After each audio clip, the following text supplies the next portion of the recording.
Hi നമസ്കാരം, ഫാസിലാണ്. ഞാനിന്ന് പറയാൻ വേണ്ടി പോകുന്നതെന്ന് വെച്ചാൽ നമ്മൾ ഈ ചെടികളിൽ നമ്മളിപ്പോൾ വീട്ടിൽ ആശിച്ചിട്ട് നമ്മൾ ചെടി നടല്ലോ, വെച്ചാൽ ഫ്രൂട്ട് പ്ലാന്റ് ആണെങ്കിലും പച്ചക്കറി കൃഷിയാണെങ്കിലും അപ്പോൾ അതിലൊക്കെ കീടശല്യം അതേപോലെ ഫംഗൽ ഇൻഫെക്ഷനും വരാറുണ്ട്. അപ്പോൾ ഇങ്ങനെ വരുമ്പോൾ പല വീട്ടമ്മമാർ ഞാൻ എടുത്തു പറയാൻ കാരണം എനിക്ക് ഒരുപാട് മെസ്സേജ് ചെയ്യുന്നവരാ, അവരാകെ ടെൻഷൻ ആവുന്നുണ്ട്, ഇനി എൻ്റെ ചെടി നശിച്ചു പോയി എന്നുള്ള. അപ്പോൾ അങ്ങനെ ഒരു കാരണവശാലും നമ്മൾ വിഷമിക്കേണ്ട കാര്യമില്ല. കാരണം ഇതൊക്കെ എന്നാൽ നമ്മൾ മനുഷ്യനൊരു ജലദോഷം വരുന്നതിൻ്റെ സമം മാത്രമാണ്. അപ്പോൾ നമ്മൾ ജലദോഷം വന്ന എന്താ 4-5 ദിവസം കഴിഞ്ഞാൽ അതാ പോയി സെറ്റാക്കാൻ വേണ്ടി പറ്റും.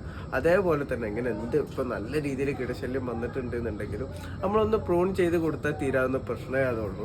അത് പ്രൂൺ ചെയ്ത് കൊടുത്തിട്ട് കറക്റ്റായിട്ട് നമ്മൾ കീടനാശിനി ഇനി വരുന്ന ശിഖരത്തിൽ അത് വരാതിരിക്കാൻ വേണ്ടി കറക്റ്റ് ജൈവ രൂപത്തിൽ തന്നെ നമ്മൾ വേപ്പണ മിശ്രിതം നമ്മൾ സ്പ്രേ ചെയ്ത് കൊടുക്കുകയെന്നുണ്ടെങ്കിൽ നമുക്കത് കഴിച്ചിലാക്കി എടുക്കാൻ വേണ്ടി പറ്റുന്നതാണ് കേട്ടോ. ഇപ്പോൾ ഫംഗൽ ഇൻഫെക്ഷൻ ആണെന്നുണ്ടെങ്കിൽ അത് സ്റ്റാർട്ടിങ്ങിൽ നമ്മൾ കാണുമ്പോൾ തന്നെ അതിന് കറക്റ്റായിട്ട് നമ്മൾ ഫംഗിസൈഡ് കൊടുക്കുക, അന്ന് പ്രൂൺ ചെയ്ത് ഒഴിവാക്കുക. കാരണം അത് നിലനിർത്തിയാൽ അത് നമുക്ക് റെഡിയാക്കി കൊണ്ടുവരാൻ പറ്റില്ല. ഇപ്പോൾ കുമിൾ രോഗം വരുമല്ലോ, അതൊക്കെ സാധാരണയായിട്ട് വരുന്ന എല്ലാ ചെടിയിലും വരുന്ന, നിങ്ങളെ വീട്ടിലെ ചെടിയിലും മാത്രമല്ല, പലരും അങ്ങനെ പറയാറുണ്ട് എൻ്റെ ചെടിക്ക് മാത്രം ഇത് വരുന്നുള്ളൂ. അങ്ങനെ ഒരു കാരണവശാലും നമ്മൾ ടെൻഷൻ അടിക്കേണ്ട കേട്ടോ. അതൊക്കെ അങ്ങനെ വന്നിട്ടുണ്ടെങ്കിൽ അതൊന്ന് കട്ട് ചെയ്ത് കൊടുക്കുക. അങ്ങനെ ഇനി വരാതിരിക്കാൻ അത് കട്ട് ചെയ്ത മുറിഭാഗത്ത് നമ്മൾ സാഫ് തേച്ച് കൊടുക്കുക. എന്നിട്ട് അതിന് ശേഷം നമ്മൾ ഇനി വരുന്ന ശിഖരത്തിൽ ചില ഇലകളിൽ തളിരിലയിൽ അത് ഫംഗൽ ഇൻഫെക്ഷൻ കുമിൾ രോഗം ബാധിക്കാതിരിക്കാൻ കറക്റ്റായിട്ട് നമ്മൾ ഫംഗിസൈഡ് സ്പ്രേ ചെയ്ത് കൊടുക്കുക. അത് ഇനി സാഫാണെങ്കിൽ ഒരു 4-5 ദിവസത്തെ ഗ്യാപ്പിൽ ഇങ്ങനെ കണ്ടിന്യൂ ആയിട്ട് ചെയ്ത് കൊടുക്കുക.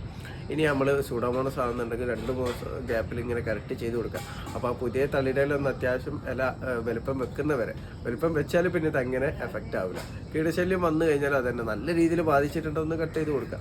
പിന്നെ വൈറസ് രോഗമൊക്കെ വരുമ്പോഴാണ് നമ്മൾ പ്രത്യേകം ശ്രദ്ധിക്കേണ്ടത് കേട്ടോ. അതൊക്കെ സ്റ്റാർട്ടിങ്ങിൽ നമ്മൾ കണ്ടു കഴിഞ്ഞാൽ ഉടനെ തന്നെ എവിടെയാണോ താഴ്ത്ത് അതില്ലാത്ത അതിൻ്റെ താഴ്ത്തായിട്ട് നമ്മൾ കട്ട് ചെയ്ത് ഒഴിവാക്കണം. കട്ട് ചെയ്ത് ഒഴിവാക്കാൻ മാത്രമല്ല അത് നശിപ്പിച്ചും കൊടുക്കണം കേട്ടോ.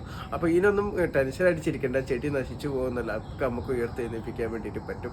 അതേപോലെ ഇനിയിപ്പോൾ എന്തെങ്കിലും ഡെഫിഷ്യൻസി കാണിക്കുകയെന്നുണ്ടെങ്കിൽ അതും നമുക്ക് സെറ്റാക്കി കൊണ്ടുവരാൻ വേണ്ടി പറ്റുന്നതാണ് കേട്ടോ. ഇതൊക്കെ സർവ്വസാധാരണമായിട്ട് നടക്കുന്ന കാര്യമാണ്.